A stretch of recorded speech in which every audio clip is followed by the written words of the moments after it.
The year was 2187. Humans had just started to reach for the stars. They built small homes on Mars and Europa and sent ships to explore nearby star systems. When humans first met aliens, things seemed okay. The aliens acted nice, but they looked down on humans.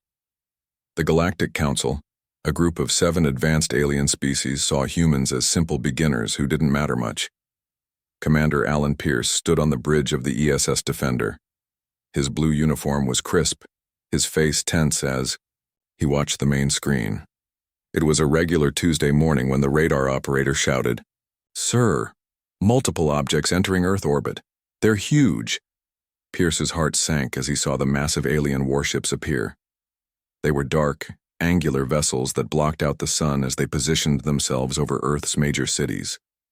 No warning came. No message asking for surrender. Just silence. "Battle stations! All hands prepare for combat," Pierce ordered, his voice firm despite the fear in his gut. The crew rushed to their posts, faces pale but determined. Lieutenant Olivia Grant, a tall woman with short blonde hair, worked the tactical station. Sweat beaded on her forehead as she studied the screens. "They're targeting civilian centers," she reported, her green eyes fixed on the horrifying data. New York, Tokyo, London, Mumbai. They're hitting them all at once. Outside the viewports, brilliant beams of energy shot down from the alien ships. Where they touched Earth, cities vanished in blinding flashes. The Defender shook as Pierce ordered their engines to full power, racing to intercept the nearest alien vessel. "All weapons lock on target," Pierce commanded. "Fire everything we've got." The Defender's railguns and missile systems erupted, sending projectiles streaking toward the nearest alien ship. Most were intercepted by invisible shields. The few that hit the hull left only tiny black marks, like mosquito bites on an elephant. The alien ship turned slowly, almost lazily, toward the Defender. A single beam lanced out, slicing through the human vessel's armor like it was paper. Warning alarms blared throughout the ship. "Hull breach on decks 4 through 7, a technician shouted over the chaos. "We're losing power to engines." Pierce grabbed the ship-wide comm. "All hands abandon ship. Get to the escape pods now." As his crew raced to escape, Pierce stayed on the bridge, watching helplessly as more alien beams struck Earth. Chicago disappeared in a flash. Then Dallas. Then Cairo. Billions of lives snuffed out in minutes. The small fleet of human defense ships tried to fight back. The ESS Valiant, commanded by Pierce's friend Jack Nelson, managed to get close enough to one alien vessel to deploy nuclear warheads directly against its hull. For a moment, it seemed to work. The alien ship's lights flickered. But then it simply adjusted its shields and continued its attack, turning the Valiant into expanding debris. Around the world, the scene repeated itself. Rio de Janeiro, Sydney, Moscow, Beijing. One by one, humanity's greatest cities became smoking craters. Military bases were hit first, then government centers, then industrial zones.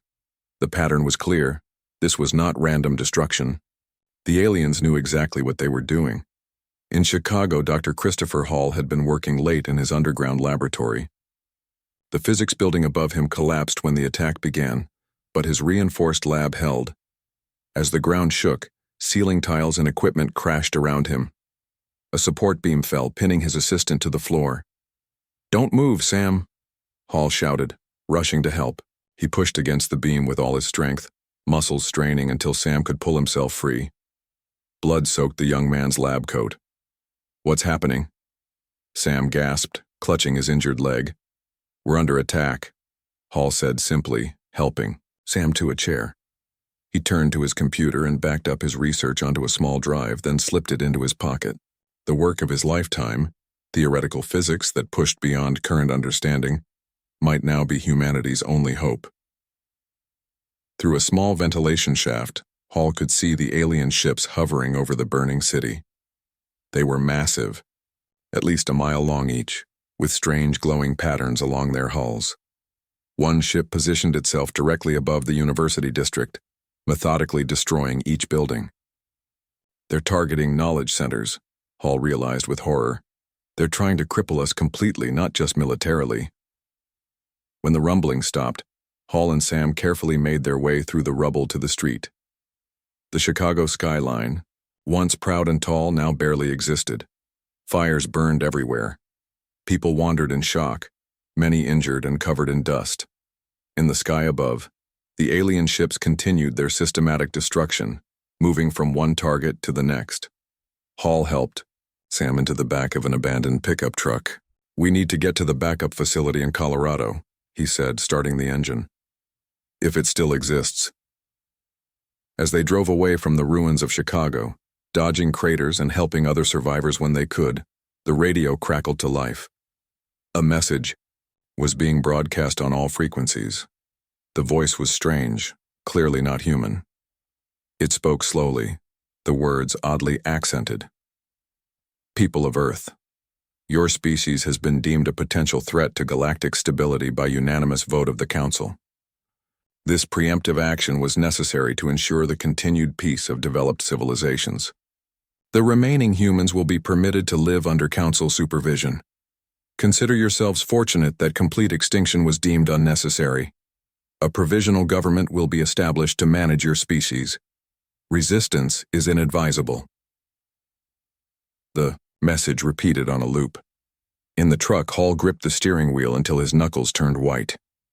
"They have no idea what they've just started," he whispered, the data drive heavy in his pocket. His life's work had been theoretical physics that could change how humans traveled through space. Now it might give them a way to fight back. Meanwhile, deep beneath the Rocky Mountains, in a bunker designed to survive even nuclear war, the remains of Earth's leadership gathered. President Natalie Reeves, a woman in her 60s with steel gray hair, listened grimly as reports came in from around the globe. She had been visiting the facility when the attack began, one of the few world leaders to survive. "Current estimates put casualties at over 4 billion and climbing," General Frank Moore reported, his voice breaking despite his military discipline. "Our military response has been ineffective. We've lost 97% of our defense capabilities." The room fell silent. 23 people sat around the table, cabinet members, military officers, and key scientific advisors who happened to be at the facility. On the screens around them, satellite images showed the devastation spreading across the planet. "They hit us without warning," Secretary of Defense Ellen Wright said, her face ashen. "No attempt at communication, no demands, just slaughter." President Reeves stood slowly, her hands flat on the table to stop them from shaking. She looked at each person in the room, making eye contact one by one. "Today we've seen what the universe can do to us," she said, her voice low but steady. "Now we will show them what humanity can do when pushed to the edge. We will not surrender. We will not beg for mercy." She paused, her eyes hardening. "We will have revenge, no matter how long it takes. This is not the end of humanity. This is the beginning of our darkest chapter, and I promise you we will write its conclusion in their blood." Around the table, heads nodded. Grief turned slowly to resolve. In the coming days, as the alien ships continued their destruction, the seeds of humanity's revenge were already taking root in the ashes. 5 years passed since the attack that humans now called the Tuesday Terror. Less than 1 billion people remained alive, scattered across Earth and the small colonies on Mars and Europa. To the watching alien eyes, humans seemed broken. They worked quietly, rebuilding simple houses, growing food, and following the strict rules set by their new alien masters. Each month, tall, mantis-like aliens called regulators visited human settlements. They checked for weapons, looked for signs of rebellion, and made sure humans stayed primitive. The leader of these inspectors, Overseer Zarl, filed the same report each time. Human subjects remain docile and compliant. They focus only on survival, needs. No signs of resistance or advanced technology development. The Council had grown lazy and confident. They thought the human spirit was broken. But deep under the icy surface of Europa, Jupiter's moon, something very different was happening. In huge caves hidden from alien scanners by special materials, thousands of humans worked day and night on Project Phoenix.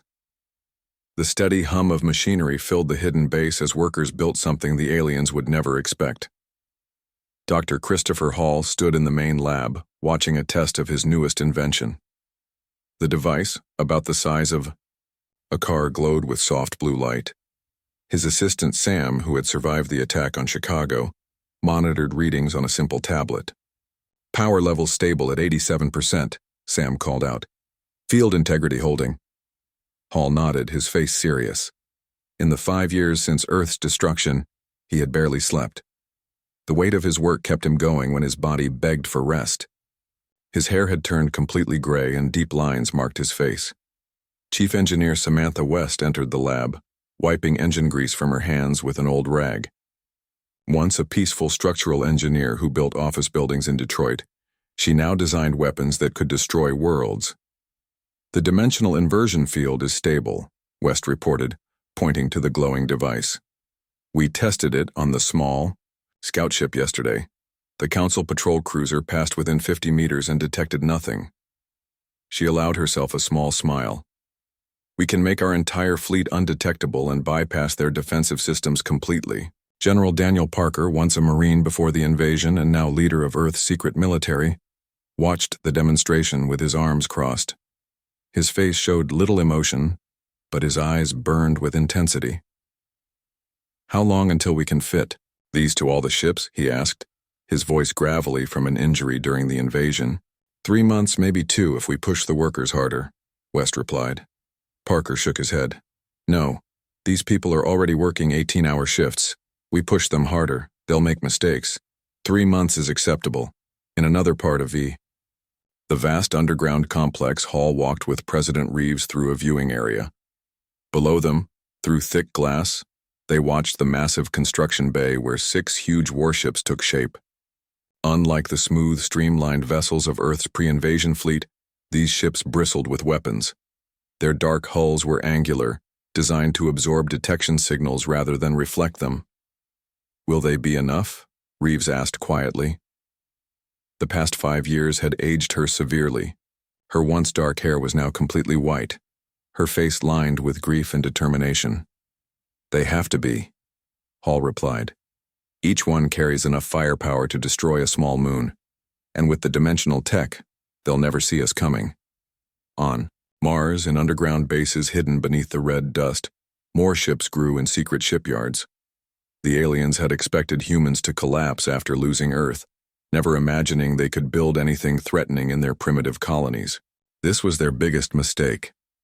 Meanwhile, on Saturn's moon Titan, Ryan Cooper stood at attention with 50 other recruits in an underground training facility. At 26, he had spent 5 years preparing for one thing: revenge. His family had died when Boston was hit in the first wave of the attack. Now revenge was all he lived for. "At ease," called Major Lisa Brown as she entered the training room. The soldiers relaxed slightly but remained alert. Brown, a former police officer before the invasion, now trained Earth's secret army. "The aliens will be inspecting the surface settlement tomorrow," she told them. "While they're busy counting our potatoes and making sure we're not building radios, we'll be running the final combat simulations." She looked at each recruit in turn. "The aliens think we're broken," she said, her voice hard. "But they never understood humans. We don't just survive, we rise from our ashes stronger than before." Far away on the alien homeworlds, another part of the plan was already in motion. Zach Miller cleaned the floors in the grand meeting hall of the council headquarters on Xanthar Prime. The aliens barely noticed him as he worked, just another human servant brought from Earth to do simple tasks. Miller had once been a computer engineer in Seattle before the invasion. Now he played the part of a simple-minded servant. When no one watched, he placed tiny devices in air vents, behind panels, and under important computer terminals. Each device, no bigger than a coin, would stay dormant until activated. Then they would bring chaos. Hundreds of humans like Miller had been taken as servants to alien worlds. The council species, proud of their advanced technology, never imagined that their household servants were actually mapping their weaknesses and planting the seeds of their destruction. On one particular day, Miller found himself cleaning the private chamber of Council Speaker Jacques, the mantis-like alien who had announced Earth's subjugation 5 years earlier. The alien ignored Miller completely while working at a large desk. Miller quietly placed a small device under the desk, right next to the main computer terminal. His heart raced, but his face remained blank. If caught, he would be killed immediately. But fear of death had left most humans long ago. Back on Europa, President Reeves called a secret meeting of military leaders. 20 men and women gathered in a small conference room deep underground. Maps and plans covered the walls showing Council worlds, defense systems, and important targets. Project Phoenix enters its final phase next month, Reeves told them, her voice stronger than her frail body suggested. The dimensional drive vessels will be ready. Our agents on Council worlds have placed disruption devices in key locations. The training of special forces is complete. She looked around the room, making eye contact with each person. We have one chance at this, she said firmly. The Council believes they know humanity's capacity for violence because they witnessed our conventional warfare. They have no concept of what humans are truly capable of when fighting for vengeance. General Parker nodded grimly. Every ship is a suicide mission. Every soldier knows they probably won't come back, and not one has hesitated. The Council thinks they broke us, Reeves said.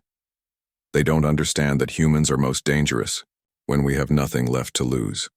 She raised a small glass of water, the closest thing to a toast they could manage with their limited resources. To Earth. To Earth, the room echoed. In their eyes burned not just grief for what was lost, but the cold fire of revenge soon to come. 7 years after the Tuesday Terror, the most important day in the alien calendar arrived. The Galactic Council gathered on their beautiful capital world, Xanthar Prime. All 7 Council species sent their leaders, top scientists, and military commanders to this special meeting that happened only once every 100 years. The grand meeting hall gleamed with polished stone and rare metals. High windows let in purple-tinted light from Xanthar's twin suns. Council Speaker Jacques stood on the central platform, his mantis-like body towering over the other representatives. His voice boomed through the hall as he spoke about the Council's achievements. The human problem has been successfully managed, Jacques announced with pride. Their primitive colonies function under our guidance, and Earth itself is being restored as a nature preserve. The gathered aliens clicked and hummed, their approval. In a side room, human servant Zach Miller quietly mopped the floor, keeping his eyes down. No one paid any attention to him. The Council species saw humans as simple creatures, barely smarter than animals. For 7 years, Miller had played this role perfectly. Today, his patience would pay off. Miller glanced at his simple wristwatch. The countdown had begun. Far away in the hidden base on Europa, Admiral Olivia Grant stood on the bridge of humanity's new flagship, the ESS Retribution. Once a lieutenant, she had risen through the ranks to command Earth's secret fleet.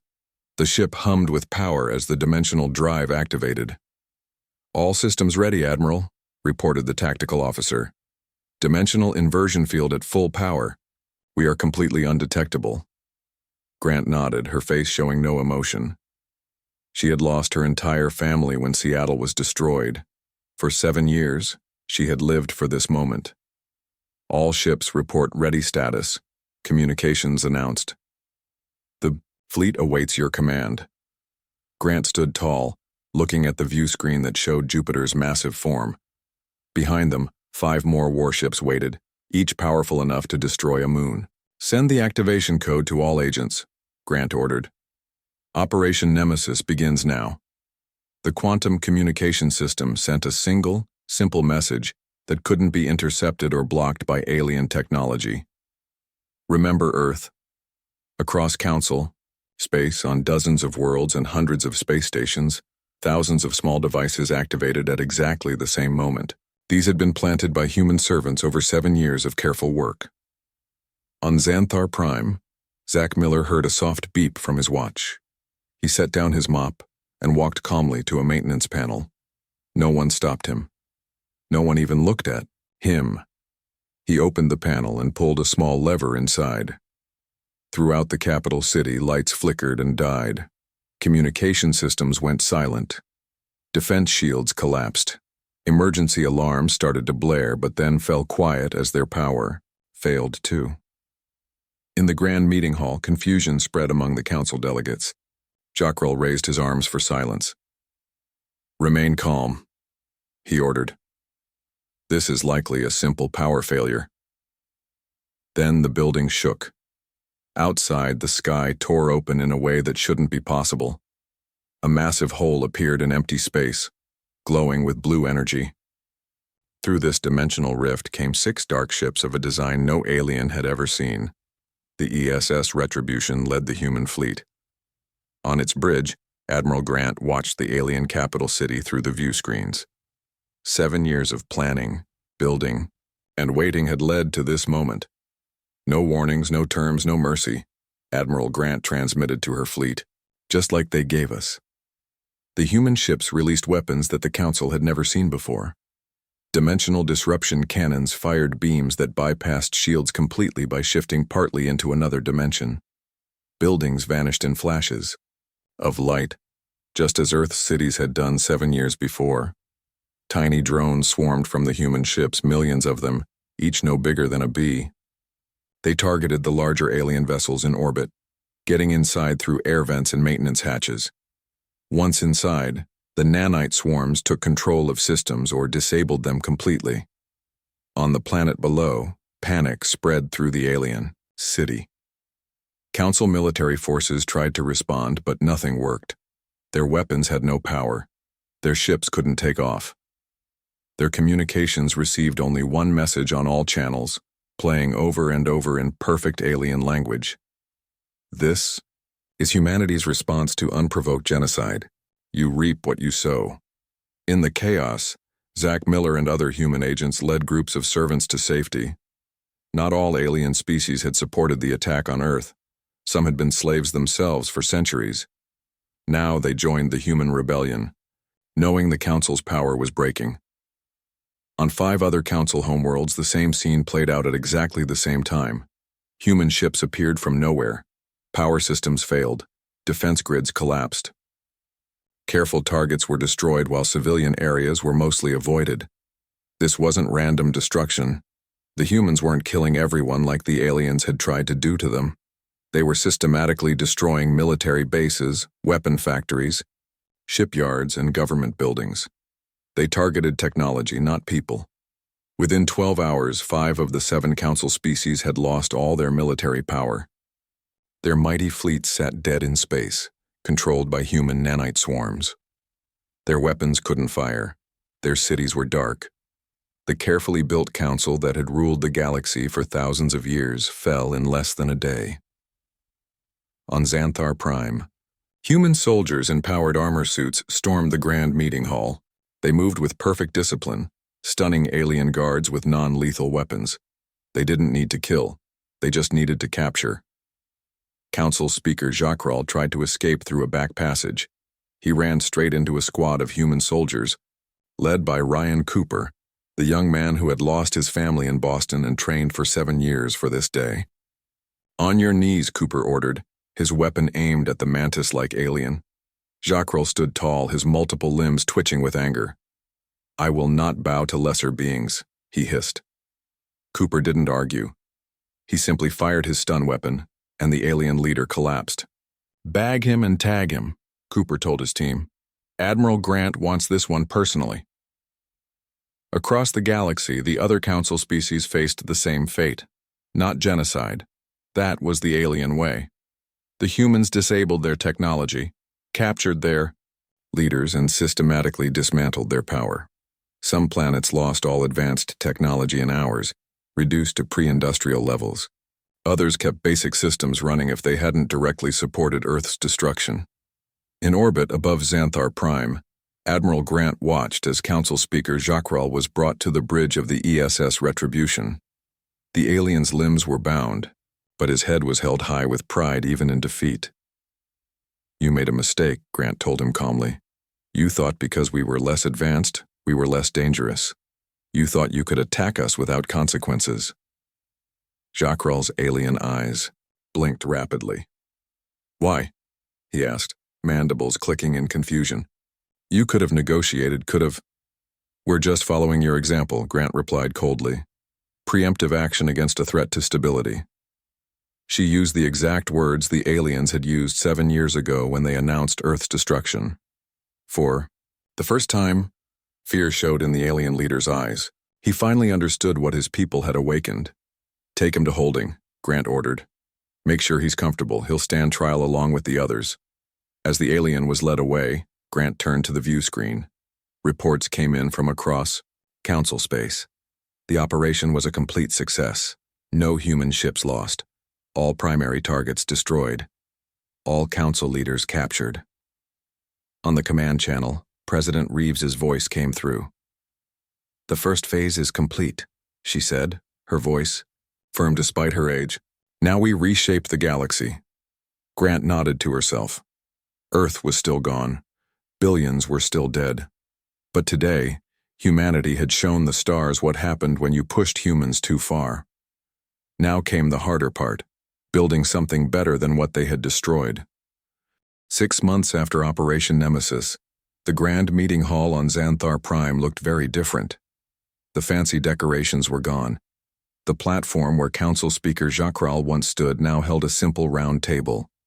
Around this table sat representatives from 23 different alien species. Many of these species had been ruled by the Council for centuries.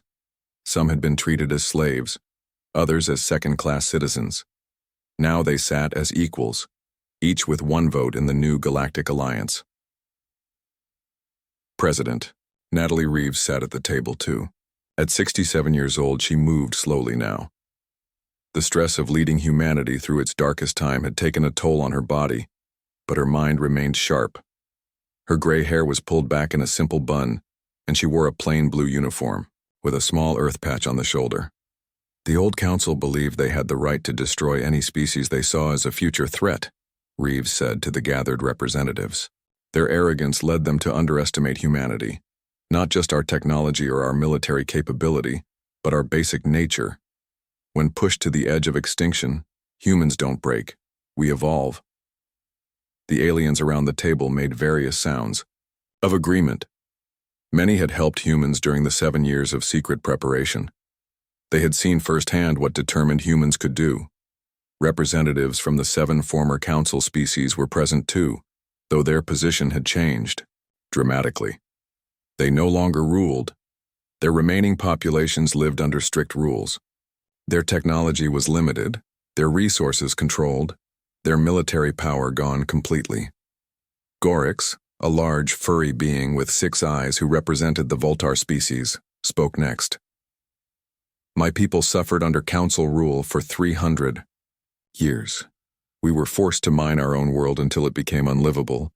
We thank humans for our freedom, but we have concerns. Will you become the new tyrants of the galaxy?" Murmurs spread around the table. It was the question many wanted to ask but feared to speak aloud. Humans had shown incredible power in their revenge against the Council.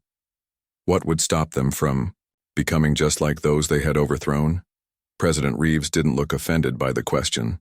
She nodded slowly. "A fair concern," she said. "Power can corrupt any species. That's why the new Galactic Alliance doesn't place humans as rulers. Each species has equal representation. Decisions require a 2/3 majority vote. No single species, including humans, can make decisions for all." She pointed to a document in the center of the table. "The Galactic Charter guarantees rights for all sentient beings. It forbids preemptive military action. It requires transparent sharing of technology. And it includes a system of checks and balances to prevent any species from gaining too much control." The representatives studied the document. Some had helped write it over the past 6 months. It wasn't perfect, but it was better than the thousands of years of council rule. Later that day, Dr. Christopher Hall walked through the new Galactic scientific center that had been built in what was once the Council's military headquarters. The large building now buzzed with scientists from dozens of species working together. Hall had changed in the years since Earth's destruction. His hair was completely white now, his face deeply lined, but his eyes shone with the same intense focus. He had shifted his work from weapons to technology that could help all species. "The quantum communication system is ready for testing," said a tall, blue-skinned alien scientist walking beside him. "With this, even the most distant colonies can communicate instantly." Hall nodded, pleased. "And the medical nanites?" "The first batches have been sent to the outer rim planets," the alien scientist replied. "They should eliminate the Draconis plague within a month." As they walked, younger scientists of various species stopped to watch Hall pass. To them, he was a legend, the man whose theories had allowed a nearly destroyed species to defeat the mighty council. Hall didn't notice their looks. He kept walking, his mind already on the next project. "Our revenge is complete," he told the alien scientist. "Now we build something better than what was destroyed." At the new Galactic Defense Force headquarters, Admiral Olivia Grant oversaw the training of the first mixed-species defense teams. Human officers worked alongside aliens from 15 different worlds. Their ships combined technologies from multiple cultures, creating vessels more advanced than anything the old council had built. "We remember what it means to be the underdog," Grant told a group of new recruits, both human and alien. "Earth will never allow another species to suffer as we did. The Defense Force exists to protect, not to conquer." The Admiral had changed, too. The cold rage that drove her for 7 years had eased. She still carried the memory of Earth's billions of dead, but now she also carried hope for a better future. In a secured facility near the new government center on Xanthar Prime, former Council Speaker Jacral lived in a comfortable but closely monitored room. He wasn't tortured or mistreated. He was simply kept as a living reminder of the old order. Today he had a visitor.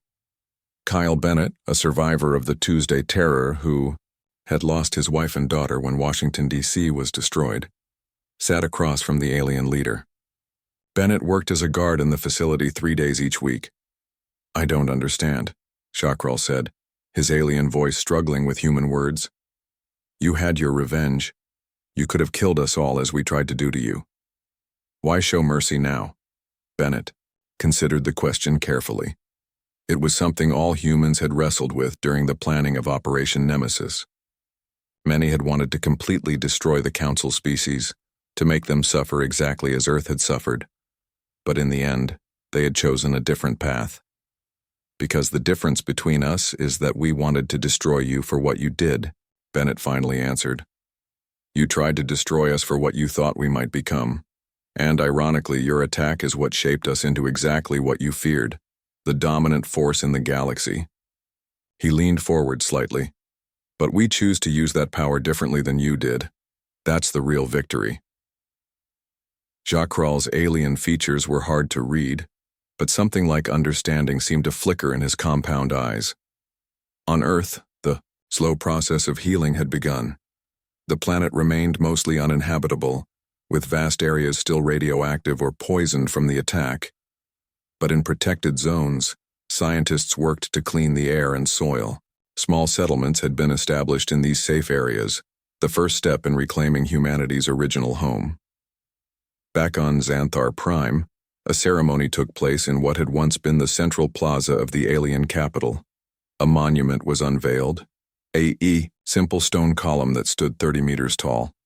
Etched into its surface were the names of Earth's billions of dead, so many names that they became a texture rather than readable text. At the base of the monument, a simple plaque displayed words, in 23 different languages, including the languages of the former Council species. "Never again." As President Reeves stood before the gathered crowd of humans and aliens, she placed her hand on the monument. "We remember what was lost," she said, her voice carried by speakers throughout the plaza. "And we build what will come." The former Council members finally understood the terrible mistake they had made. They hadn't just attacked a primitive species, they had awakened a sleeping giant, one whose capacity for both vengeance and mercy would reshape the galaxy for thousands of years to come.